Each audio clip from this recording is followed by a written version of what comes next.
Assalamu alaikum wa rahmatullahi wa barakatuh, sister. How are you? Alhamdulillah, wa alaikum salam wa rahmatullahi wa barakatuh. I'm good, thank you. How are you? Alhamdulillah. Jazakallah khair for doing this interview for us, sister. Could you just introduce yourself? Tell us who you are and what you do, inshallah. Okay, well, my name is Khadija. I am a homemaker with 3 beautiful children. All girls, alhamdulillah. Alhamdulillah. I also help women to understand their femininity, and yeah, that's just me in a quick nutshell, in a very quick one. Alhamdulillah, mashallah. Inshallah, we're gonna come back to those points because I'd like to understand what is this femininity, and how you get to actually do that. It sounds very interesting, mashallah. So When you're ready. First of all, alhamdulillah, obviously you're a sister, mashallah, that you're wearing the niqab. So I want to know, tell us, for the sake of the viewers or the listeners, what made you want to wear the niqab? Well, it wasn't long after I took my shahada. So this year will be 4 years that I've been Muslim, alhamdulillah. Alhamdulillah. And after I took my shahada, I went on a hijab journey. So it went from like tight jeans and just a scarf loosely placed on my head, and things started to get more and more loose and more closer to the sunnah. And then I remember one day I was going to buy a bed, and outside the bed shop there was a woman, and she was pushing a pushchair, and she was all black, niqab, no gloves, but and I just couldn't stop staring at her. I was just looking at her, and I was just like, oh my days, she is beautiful. Yeah, and I was just like, I need to try this. I didn't know what it was about or anything. I learned what it was because I took my shahada on YouTube, and like yeah, alhamdulillah. So that's a story in itself. But and I was still like getting used to, like, I don't even think I even knew how to pray properly yet or stuff like that. I was still learning, and I went to one of the Somali shops, and I got a niqab, and I went home and I put it on, and I cried because I was just like, this is so beautiful. And then from then on, I just started wearing it on and off until I built the confidence up to just wear it. And I just love it. So I didn't really do much research about it before I started to wear it. I just liked the way it looked. I thought it looked amazing. And when I put it on, I felt like a supermodel. I felt so elegant. I felt so feminine. I felt so free. And that was me. I just loved the niqab. That is how I started wearing the niqab. SubhanAllah, that's really amazing. SubhanAllah. So like, wow. I'm gonna have to do some rewinds here because I want to come back and ask you some other questions. Okay, but yeah. No problem. When you're ready. Okay, so obviously you mentioned that you're a revert. So when you did, obviously apart from taking the shahada, the niqab as well, like, did you have any kind of conflicts in your family or any issues with becoming a Muslim in your family? And then after that, were there any issues obviously with wearing the niqab as well? I hid it from the niqab side. I hid that from my family for a while, until like I gained more confidence. I've been living on my own since I was 19, and I took my shahada at 25. So when I took my shahada, I was already like distant from my family, so they didn't know until I showed them, basically. So but when I did show them, my mum, she's a minister, and my parents have been in church all their life, Pentecostal churches, and my entire family, both mother's side and father's side, are, mashallah, deeply rooted in Christianity. Big practicing Christians, Pentecostal lifestyle. Yeah. Those of you who don't understand what the Pentecostal lifestyle is, it's like happy clappy, speaking in tongues. Yes, speaking in tongues. Yeah, if you don't know what speaking in tongues is like a foreign language which no one knows what it means, but they speak, and very Holy Ghost and very, deep rooted. So when I decided to become a Muslim, it was a big shock, especially to my mother. We did fall out for a little bit, but alhamdulillah, I fell out with them for about 2 months ish. and I just worked on myself in that time. And then when I learned how to treat your mother, especially, and your parents in Islam, when I started to get that part of knowledge into like my deen, I started to implement it. And through that is now why me and my family are all good. Like, they'll come out with me, they know wear niqab, and that is it. They don't question it. My mom sometimes makes a comment on the all black, but other than that, she doesn't really care. Like, Alhamdulillah. Yeah, I find that I've got the same issue with my family as well, with my mom specifically. Like, I don't know if it's a West Indian thing or whatever. It's just like, if you wear all black, I think it is. I think they don't understand Islam. Yeah. They don't know where it comes from. To them, like, God bless them, but to them it's like the Pakistani religion. Do you understand? And Jamaicans don't. I'm a Jamaican, so Jamaicans don't do that. Do you understand? So for them it was like, what are you doing? And then, you know, slowly but surely, you just have to make dua and like just treat them good, and they'll soften up to you eventually. Alhamdulillah. So in the Muslim community, how do you feel, you know, obviously you've still not been Muslim for that long. How do you feel your integration has been as a Jamaican revert and as a sister that's wearing the niqab? As a sister that wears a niqab, you generally attract other sisters that wear niqabs or have that element was fine. Being integrated as a Jamaican, that is a very, very deep question. It was well and it wasn't so well. I came across some racism, especially when I was looking for a husband. I came across some comments which made me put my back up a little bit. I didn't find sisters to be that friendly, if I'm 100% honest with you. One thing I say is I'm happy I took my shahada away from people and I learned Islam by the book. And then when I came into like the Muslim community, I was able to think. I was confused because I was like, why are you guys like this? This is not right. Yeah. If you understand what I'm saying. Definitely. But then, you know what, I just see that was my test at the time to see if I'm really about this life. And alhamdulillah, yeah, I managed to find a community that like is a bit like me and my kinfolk. And yeah, it was tough though. It was very disheartening. It was extremely disheartening. I'm not gonna lie. I didn't understand how the women were so mean at first, and racist and arrogant, and I didn't understand. Like, I'm a revert, and I don't get why you have this attitude towards me. But I later learned it was some culture. I later learned that people are people, no matter where you find them. So it was tough, but now, alhamdulillah, everything's good. Everything's good. But at first, not so much. Alhamdulillah. I think I mean, it's mashallah interesting what you said, because I think I've had a similar experience, and basically even now, like, sometimes being a revert, it's just hard to fit in regardless, because you're always going to find that there's going to be some kind of clashes here and there, but the more you understand people, and you know, it helps you be more open-minded to understand that it's not necessarily about you specifically as a person. They already have exactly cultural you know, kind of issues anyways, and there's a lot of other things in people's cultures which makes it difficult to kind of accept people from other cultures at the same time.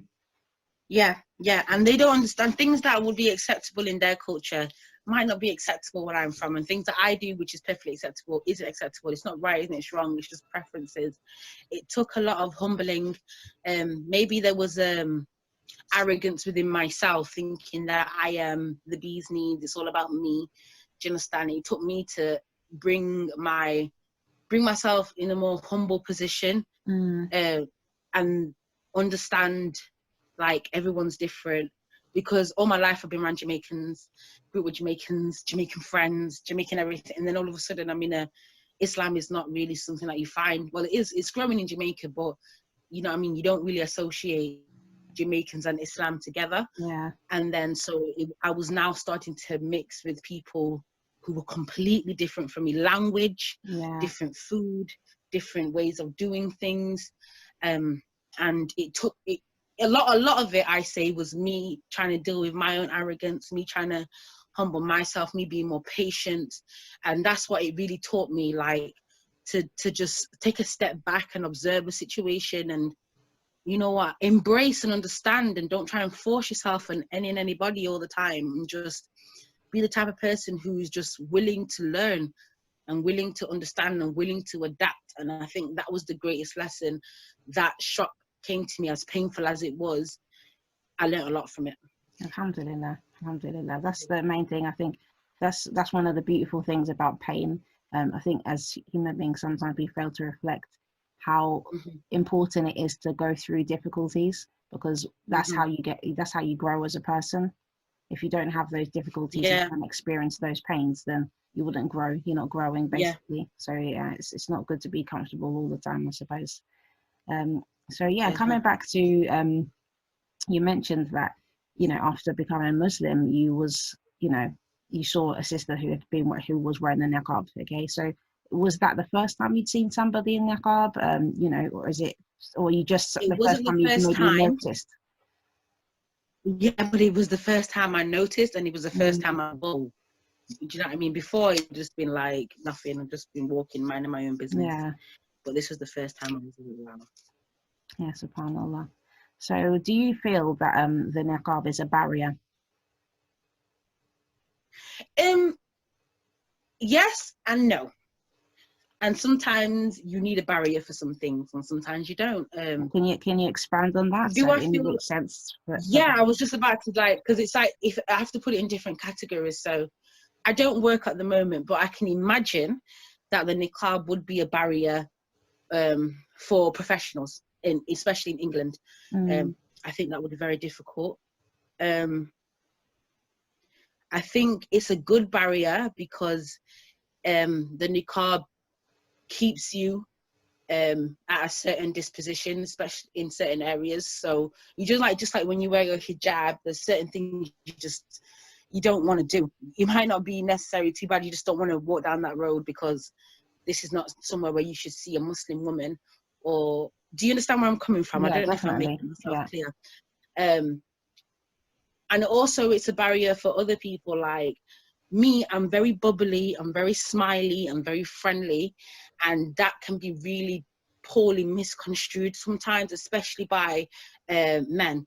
You know, I'll walk on the bus and I'll give the bus driver a smile and say, "Oh, thank you." Do you know what I mean? And I find that when I wear my niqab, that protects me from my own personality. Yeah. And when when it's appropriate for me to just be laughy with my mahram, with my husband, to be laughy and jokey and smiley and open, I'm not wearing my niqab at that point, obviously, so it's okay. But when I'm just shopping in Tesco or asking someone for directions to find the flower in a shop, I find that it's a protector. So even though I'm still me, I'm still bubbly, I'm still Khadija, it also acts as a little bit of it's just a little barrier to caution whoever I'm speaking to, and for me to caution myself. Yeah, of course.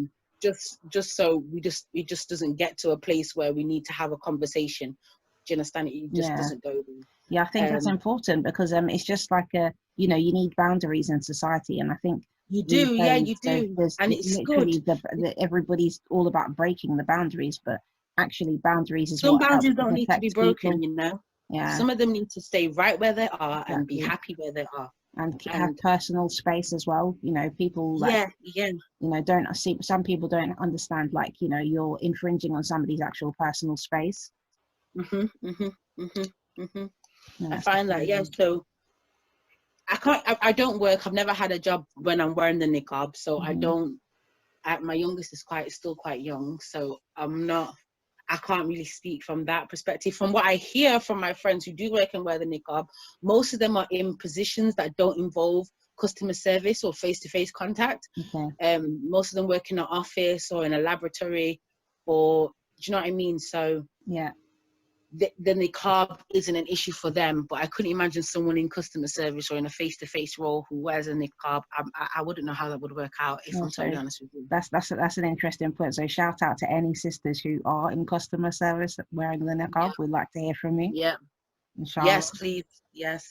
Yeah, so I want to come back to what you mentioned at the beginning when you was introducing yourself. You mentioned that you help sisters discover their femininity. So yeah, your can you feminine explain energy. how does that work? I found over the past few years, from before Islam and in Islam, that this feminine movement has destroyed women. And we no longer want to be women, and we don't even know that we don't want to be women. And the only way to be a woman is to imitate a man. And I've noticed, like, what I noticed was women were just failing by the wayside. And I wanted to start to speak out to try and help women understand why they are what they are, and develop it, and also harness it and use that to enhance their lives rather than fighting your fitra, to be honest with you. So one of the things I always tell a woman is, this is something my grandmother told me, and she always used to tell me, go in water, it come out flesh and bone. And yeah, that's what she said. And she was talking about obviously getting pregnant and having a child, but she would always say it in the most random situations. Like, say if someone said a bad word to you and then you get really upset, she would say, go in water, come out flesh and bone. And basically what she was trying to teach you as a woman is that you will always grow what you are given. Right. And no matter what it is. So if someone, just imagine if someone who you like, or your husband or your mother, and gave you a compliment and said, oh, you look beautiful today. That one sentence, you have now blown it up, and you are now feeling great. You're pumped, and you've made it huge. But then when somebody tells you you're ugly or you smell, you're gonna take that same piece and you're gonna grow, and all of a sudden it's just that person's opinion, and it's probably not even true, but it has taken over your whole being and your whole body. And this is something that I've seen that women are trying to fight. And what I'm trying to tell women is, this is who you are. This is what you're meant to do. This is how you were created. You multiply, you endorse, you make things bigger. So you need to be really careful about what you entertain and what you bring in and what you watch and who you listen to and who you take from, because you will grow it no matter which way it is. So once you understand that about your feminine energy, you're much more careful about where you place yourself and what you do with yourself, because you will grow it every single time. And I've noticed when I start to explain this theory to other women, they sit back and they think, oh my gosh, yes, you're absolutely right. I did. Someone told me this, and I put a proportion. My child smiled at me that morning, and later on in the afternoon, I was elated. And when people start to understand that this is our natural state, this is how we are, you are much more able to enhance your life and use that knowledge you got to just bring about better things in your life, and stop trying to be so, you know, I'm going to be a superwoman and I'm going to go out and I'm going to earn money and I'm going to, and then all of a sudden you're just trying to be a man. You're not a man, you're a woman. So when women come to me and they ask me questions, I just teach them through what femininity is and how that can help you, and how you can develop that to be the best version of you. And yeah, that's basically in a nutshell what I do. SubhanAllah, you know, that's really amazing.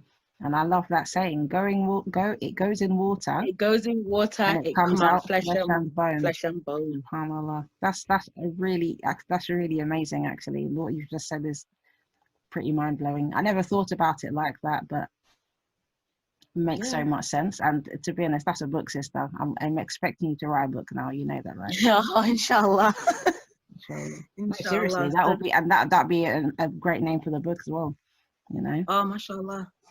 Yeah, so there's an idea for hold you. Tight granny, hold tight grandma. Yeah, subhanallah. Yeah, but wisdom. Amazing. That is amazing. No, yeah, that's really insightful, mashallah. So you say you're obviously you said you're a homemaker right now. So Yeah. how, give us something practical from what you've just said. Okay, let's have a practical tip for sisters who are homemakers like yourself, and maybe Mhm. they have aspiration to do other things and feel maybe that they're not being encouraged to do things outside of the home, or they just can't do things outside of the home at the moment. How would you, from this, go in water, come out flesh and bone, how would you, from this kind of this perspective, what would you encourage them? So the sister wants to do more outside the home, but she's got forces that are stopping her for some reason. Yeah, basically children, it's maybe just not accessible to her at the moment because of any different types of personal circumstances. What would you encourage that sister? Because I do meet a lot I of would, sisters who are, they say that they're bored at home and things like that. What would you encourage those sisters to do? yeah, that is a really tough one. But my encouragement is one step at a time. And if you've got your kids to look after, you've got your home to look after, this is the time where you just find one segment about yourself which you want to improve and perfect that one segment. So if the sister wants to be able to go out and work, find something online that can develop a skill. Yeah. And then develop that skill. And then once you've got that skill mastered, I mean, you can, if you go on like Woucher or something like that, and there's other websites, you can find online courses. Yeah, Groupon. You can find online courses to teach you Excel, or you can go on online courses, or even YouTube to teach you how to knit, to teach you how to sew, to teach you how to cook, to teach you how to do something, and have this as a stepping goal for one day when your children grow up and they will leave you and they will go have their own lives, so that when that day comes, you are prepared. You are 110% ready, and develop yourself slowly and surely, because your kids are a lot of your energy, and it's passionate energy that you're not going to really able to shake. And your house is a lot of your energy, and your relationships are a lot of your energy. So instead of thinking that I'm bored, start thinking like, what can I do? What small thing can I do today that's going to help me for the day my children leave, or the day, because they're not going to be in your home forever. You're not just going to keep reproducing and always have a baby. You might be in the situation where you've got, like for me, for instance, where you've got a 5-year-old, a 2-year-old, and a 6-month-old. But a day is coming where this 5-year-old and my 6-month-old and my 2-year-old, they're going to be 18, and they're going to be 19, they're going to be 20, and they're gone really fast. So Trust me. Really fast. So now is the time to be making small increments, just tiny ones, to get up there. And outside the home doesn't necessarily physically mean outside the home, if you understand what I mean. Yeah. Things can be done inside your home with a little bit of research behind it. Because the way I will also explain it is, when we have our kids, especially if you're mothers or you're going to get married or you're going to do something that's brand new for the first time, what do? We pick up our phones, we'll type into Google, we'll read all about it, and we get so prepared. So take that same energy you had and just place it into something else, and slowly make a little bit of an improvement, little bit by little bit. So if you're bored at home, try learn a skill, try do some knitting, or not even knitting, because child girl, I ain't gonna knit, let's be honest about this.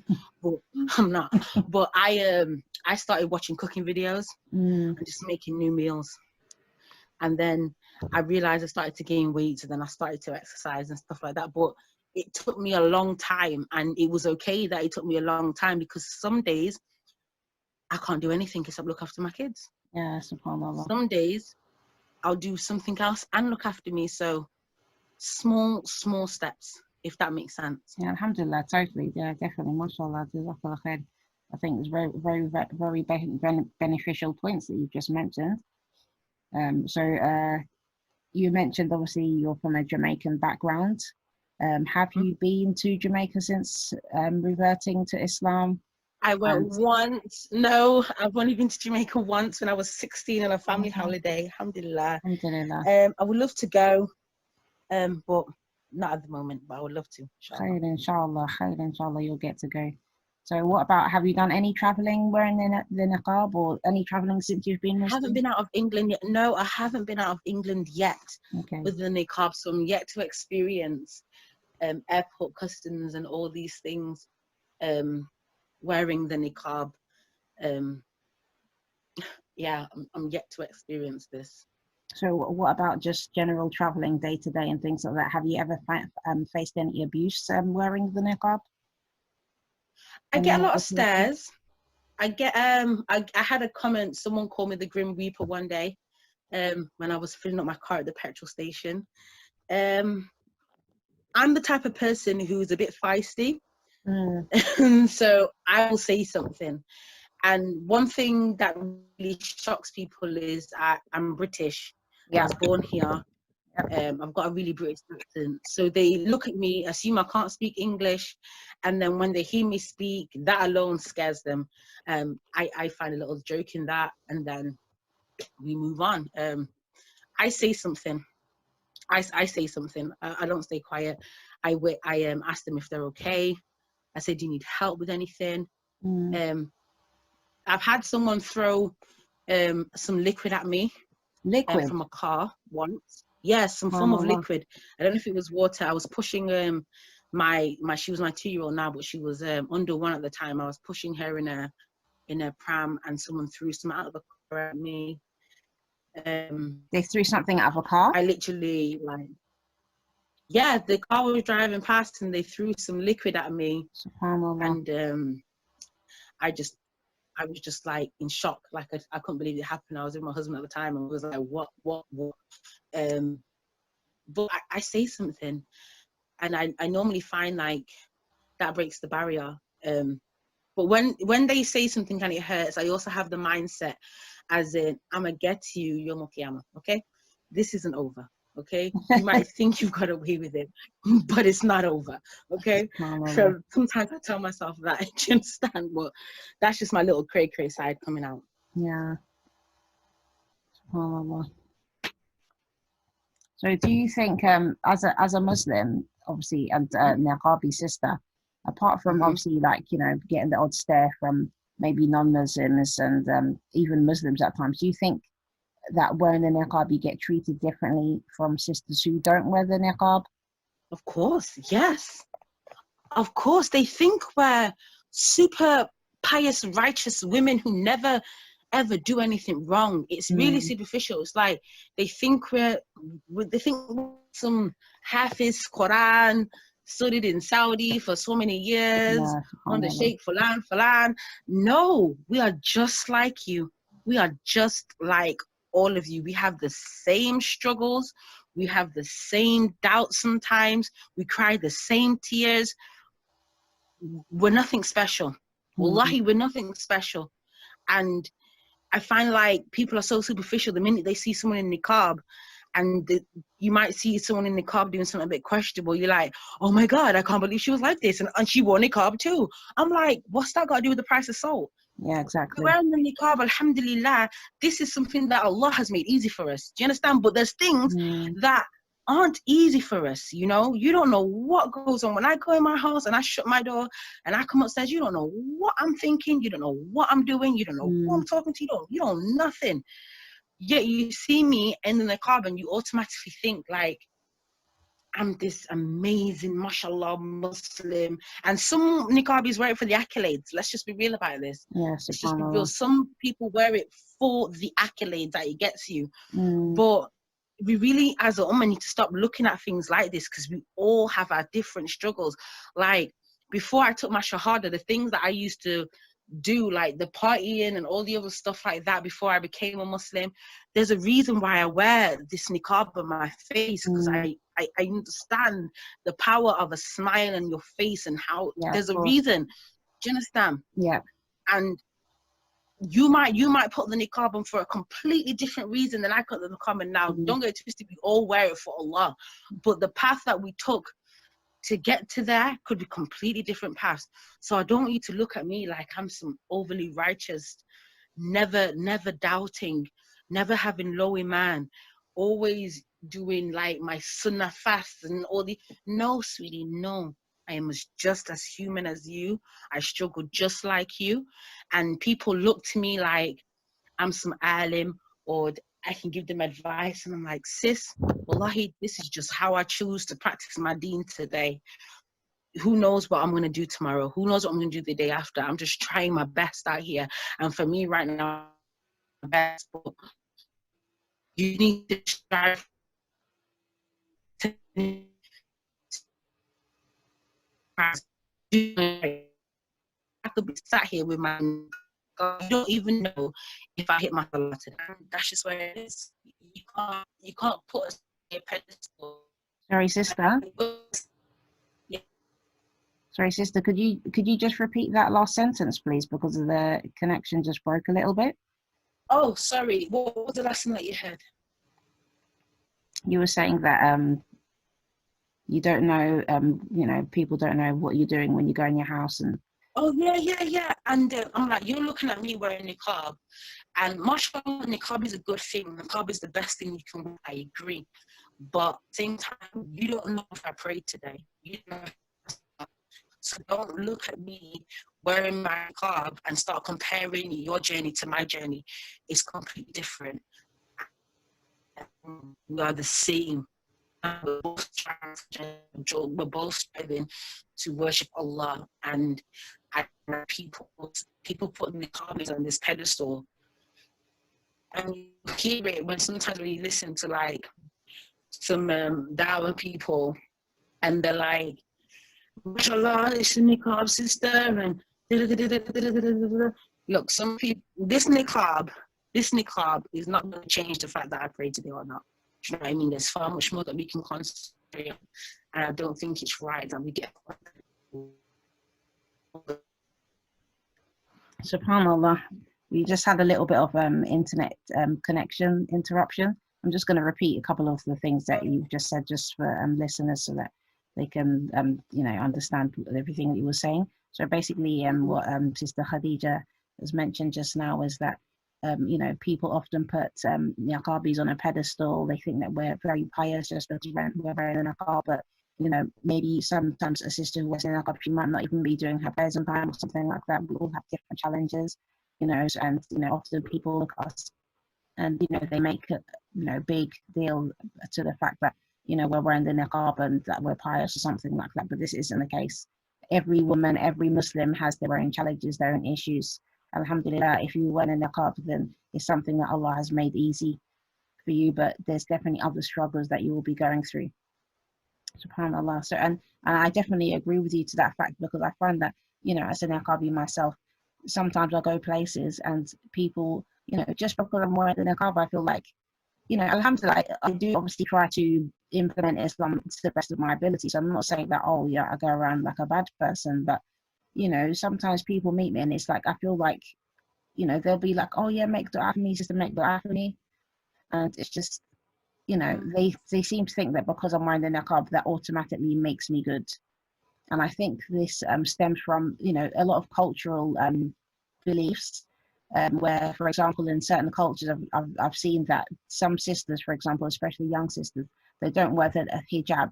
Okay, so they won't wear the hijab for maybe until they get married, or they're not practicing Islam properly. So they think because they're wanting to go and do certain things which aren't Islamically correct, or maybe they're free mixing, they refuse to wear hijab, and they say, well, they intend to wear the hijab later in life when they become more practicing.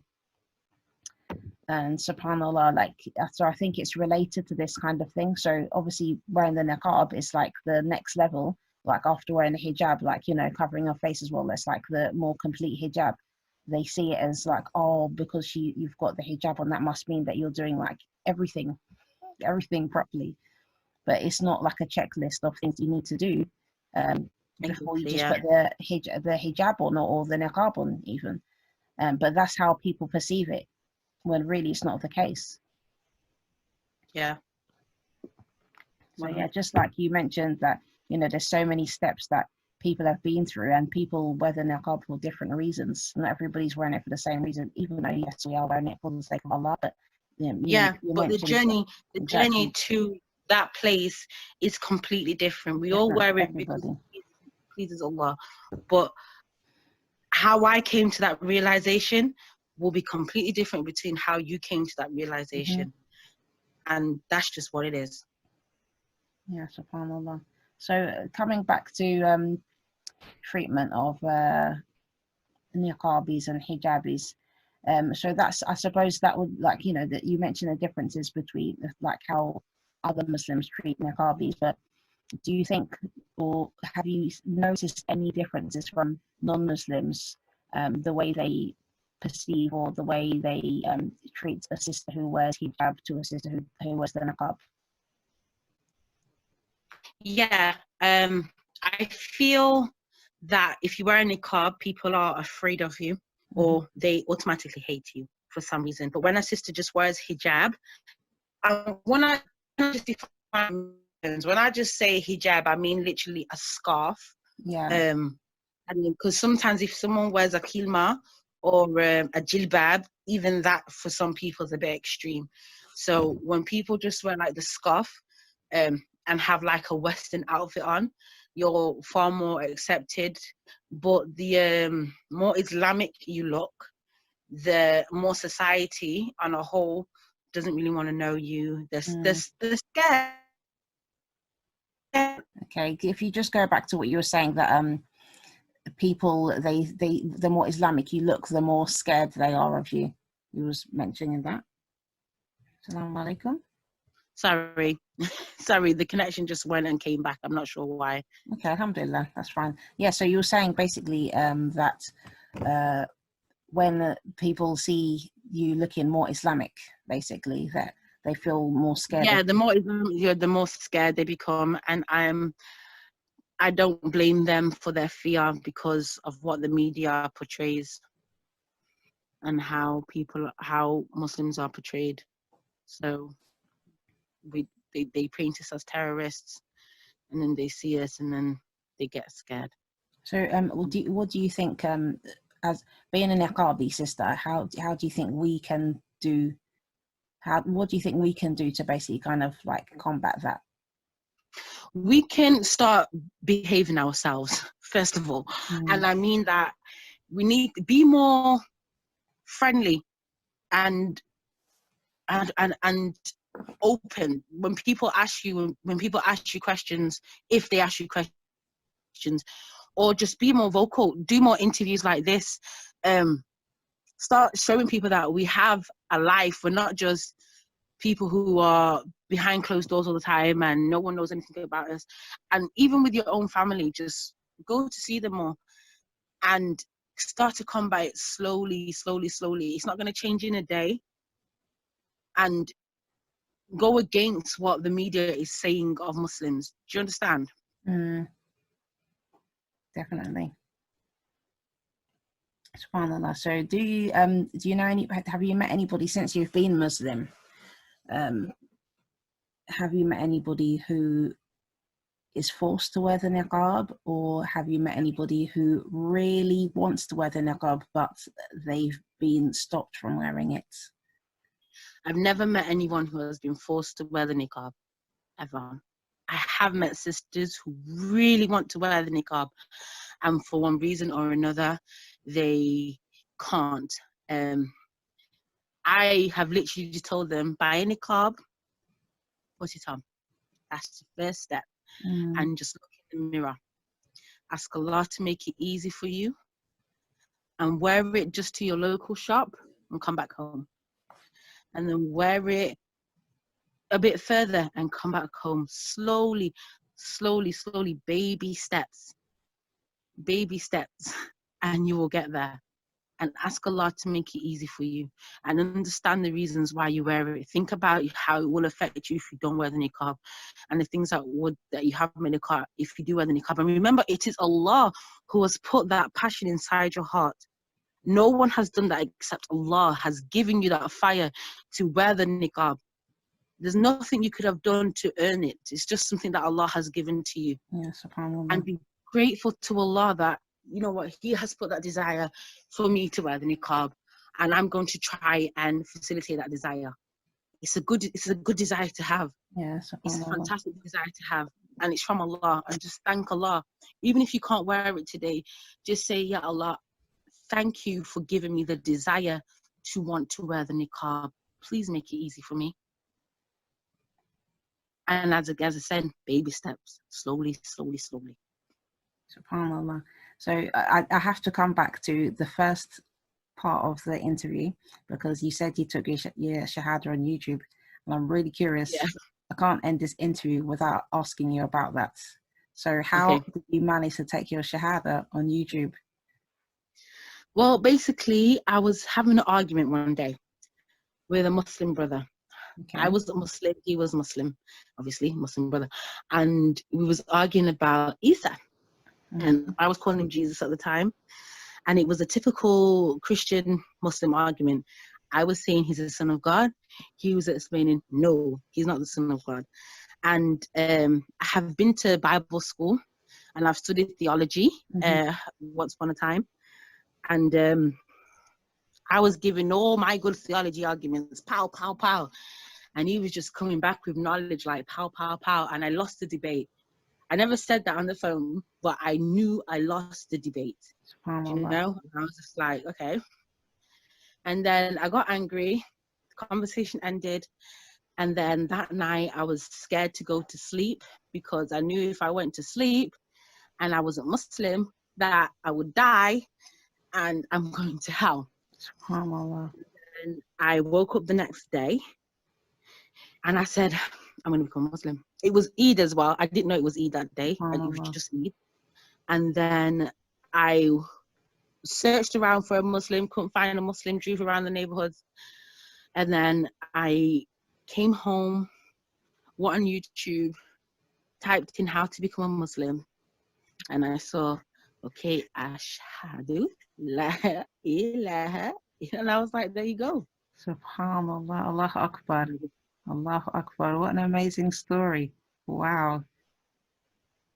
Wow. SubhanAllah. SubhanAllah. That's amazing. Yeah. Who Allah guides, no one can misguide. Who Allah misguides, no one can guide. SubhanAllah. Nobody can guide. Wow. It's the truth. It's the truth. And from that moment, small, my life is just baby steps. This is the thing, baby steps, and understanding self, and understanding why you were created, and getting into yourself, getting into your mode, understanding what makes you tick, understanding what makes you get angry, working on the bits to yourself which you know is a bit toxic, and slowly developing yourself to become what you want. Don't rush yourself. Like, I saw a post today, and it was saying something like, when you see your baby, or when you see a baby take its first steps, you congratulate the steps, and you don't even pay any attention to the fall. You don't even pay any attention to the fall. You just saw the fact that the baby took 3 steps today, and you was like, oh my goodness, I can't believe the baby took 3 steps. Well done. This is how we need to treat ourselves. This is how we need to treat ourselves. You need to look in the mirror and tell yourself every single day, I'm okay. I'm okay. And then when you're not okay, look in the mirror and say, I'm not okay right now, but I can be if I want to be. People underestimate the power of our minds and the power of decision. And you know how strong decision making is. You know, when someone wakes up and they decide that I'm going to be a man, and you're a woman, or you decide that you're going to do something, you'll do it. Your mind will get in line, and your day focus will all get in line. And the minute you can understand the power of decision, and then you start making decisions to do better, it will come. It will come. Alhamdulillah. Alhamdulillah. Yeah, it's just like this morning when I got up, I thought to myself, yeah, I'm going to do a workout. And then I went around the house, got distracted with my plants. And then it came time, like, yeah, I needed to pray. And then it's like, oh, yeah, then obviously the sister's going to be like ready to have an interview. And I thought, I'm not going to have enough time. But then what happened? like I just put my clothes on so I could be ready to do a workout like at any time. And then that's when you messaged me and you said, "Oh, I need another 15 minutes." I thought, yeah, I can do it now. I can do the workout And now. you got Just it let me in just do it. because you made the decision. Yeah. Yeah. Alhamdulillah. Yeah, Alhamdulillah, and it's sister. cliche stuff that you hear all the time, but we're hearing it all the time because it's true, you know, and it works. MashaAllah, really wise words. And MashaAllah, you need to write a book. You really need to Okay. write a book. Yeah, I'm waiting for your book, sister. Seriously, I'm waiting for your book. Okay. So, Inshallah. Inshallah. yeah, as you said, baby steps. You can write like, a couple of pages a day, isn't it? A couple pages a day, a couple pages, Alhamdulillah. yeah. Alhamdulillah, I really thank you for like even finding me, like talking to me, because sometimes these type of conversations encourage myself. I'll leave here and I'll feel pumped. I'll feel ready to face the day, And if there's anyone out there who's listening who wants to wear the niqab or is even thinking about taking the niqab off or any reason like that, just stop for a minute and just assess the situation slowly and carefully. And ask yourself 3 questions. How will this benefit me? How will this negatively affect me? And is it worth it? And once you can ask yourself those 3 questions, and don't get it twisted, these 3 questions don't get answered in an hour. These 3 questions can take days. And sisters, trust me, if you can fast a Ramadan, if you can stop yourself from eating for a full Ramadan, you can take 3 days to make a decision. If you can tell your body that I'm not going to eat, one of the most natural and needed urges that you'll ever have, you're not going to want to do anything more than to nutrition yourself, okay? You can take 3 days to make a decision. And you can ask yourself those 3 questions. What's the benefit? What's the harm? Is it worth it? Once you've answered those 3 questions, your path is clear, and take your time. You're not in a race with anybody. You're not in a race with anybody. There you go. SubhanAllah. So just to close this interview, sister, the last question I'd like to ask you is, what does the niqab mean to you? The niqab means to me absolute sisterly femininity, if that even makes sense. I don't know if that even makes sense. Sisterly femininity, yes. That's going to be a chapter in my book. But sisterly, absolute sisterly, femininity. Yeah, femininity. Oh, I love it so much. Right, we're gonna have to write that one down. No, basically, the niqab means to me protection, and it protects me with sisters, and it protects my feminine energy. And it means I can be free. It means I can't be judged for what you want to judge me on. Do you understand? Yeah. The only thing you can judge is this cloth I'm wearing, and I've decided to put it on, and I've decided to wear it. So if you're going to judge me, at least I am telling you what you're going to judge me on. You're not going to tell me that my nose is big. You're not going to tell me that my lips are big. You're not going to tell me that I'm ugly or I'm pretty. The only thing you're going to see is my niqab, and that's the only thing you've got. And it protects me from so much fitna. It's unreal. On a daily basis.